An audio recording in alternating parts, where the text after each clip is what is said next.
திமுக ஒரு தீய சக்தி, திமுக ஒரு தீய சக்தி, திமுக ஒரு தீய சக்தி, திமுக ஒரு தீய சக்தி, தீய சக்தி, தீய சக்தி, தீய சக்தி. என் நெஞ்சில் குடியிருக்கும் ஈரோடு மக்களே,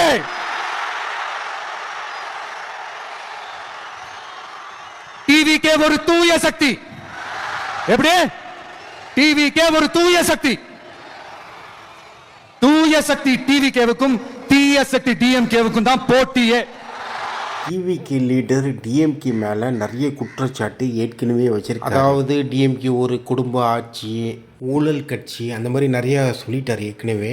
அண்டு அதே இது திரும்ப திரும்ப சொல்லிட்டு இருக்காரு. அவருடைய மாநாட்டில் எந்த ஒரு புதுசான ஒரு கருத்தோ இல்லை ஐடியாலஜிக்கான ஒப்பீனியனோ அவர் இதுவரை ஷேர் பண்ணவே இல்லை. ரொம்ப முக்கியமான ஒரு விஷயமான திருப்பரன் குன்றம் இந்த தீபம் ஏற்றுற விஷயம், அதை பற்றி எந்த ஒரு கருத்தும் அவர் தெரிவிக்கவே இல்லை. ஈரோடு மாநாடு பார்க்கும்போது ஒரு டேஜாவு ஃபீலிங் மாதிரி தான் இருந்துச்சு. ஏற்கனவே பார்த்ததே திரும்ப பார்க்குற மாதிரி இருந்துச்சு. ஏன்னா எல்லா மாநாடுலையும் அவர் பேசுகிறது தான் அவர் பேசிகிட்டு இருக்காரு. புதுசாக எதுவுமே பேசலை. ஒரு அதே இது லூப்பாக போயிட்டே இருக்குது, ரிப்பீட் ஆகிட்டே இருக்குது, அவ்வளோதான். மற்றபடி வேறு எதுவும்